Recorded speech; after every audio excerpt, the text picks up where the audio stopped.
Today we're at the romantic ruins of Kenilworth Castle in Warwickshire, England, possibly most famous for being the place where Robert Dudley threw a 19-day party to woo Queen Elizabeth I, and most significantly for being where Henry V received an insulting gift from the French that resulted in the Battle of Agincourt.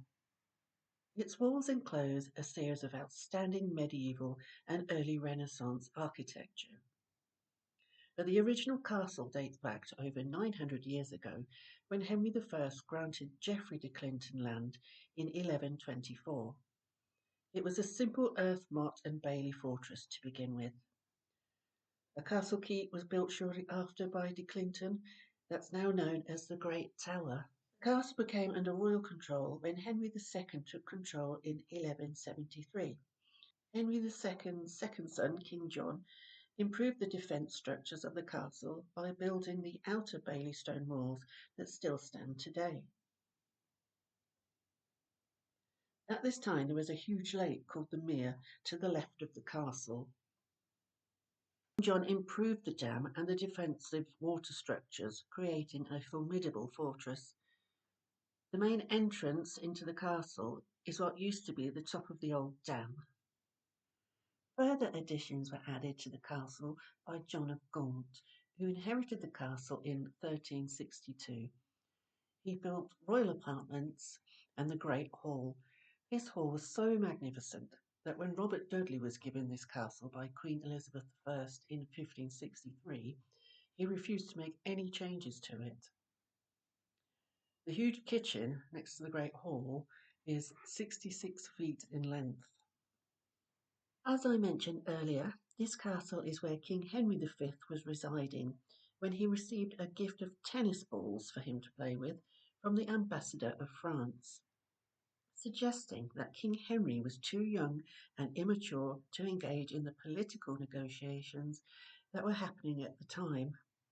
This was a move the French would regret. Henry was 30 years old and was so insulted by the gifts of tennis balls and the soft pillows that came with them, he invaded France and won at the Battle of Agincourt. The castle was granted to John Dudley in 1553, and he constructed the stables. That's now a cafe and museum. He was convicted of high treason against Mary, Henry VIII's daughter, and executed in the same year. But when Queen Elizabeth I was on the throne, she gave the castle to Robert Dudley, her good friend and the son of John Dudley. Robert Dudley had the gatehouse built and what's known as the Leicester Buildings, which was built purely for Queen Elizabeth to stay in. Here's what her room would have looked like. The gatehouse still has some of the original fittings from the 16th century, such as oak panelling, windows, and an alabaster fireplace with the initials E for Elizabeth and R for Robert. The gatehouse has a small exhibition with details about the castle's history and interiors.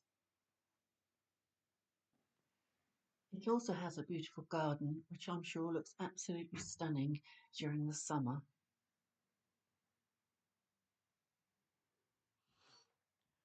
Speaking of the garden, in 1575 the Queen stayed for 19 days, but complained she couldn't see the garden from her window, so Dudley, in a desperate bid to impress her, hired a slew of men to recreate the garden overnight below her window. When she woke the next morning, she was shocked and elated by this. Robert Dudley spent almost £1,000 a day during her 19-day stay in order to win her hand in marriage. This extravagant party had fireworks, a mock floating island, an 18-foot model of a mermaid, and a 20-foot long dolphin with musicians inside.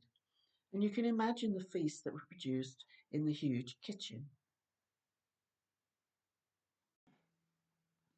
This wonderful place has certainly seen its fair share of love and war, and it's well worth a visit.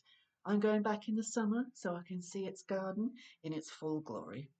Please stay and watch until the end to see more of the Gatehouse exhibition, and don't forget to like and subscribe. Also, please leave a comment.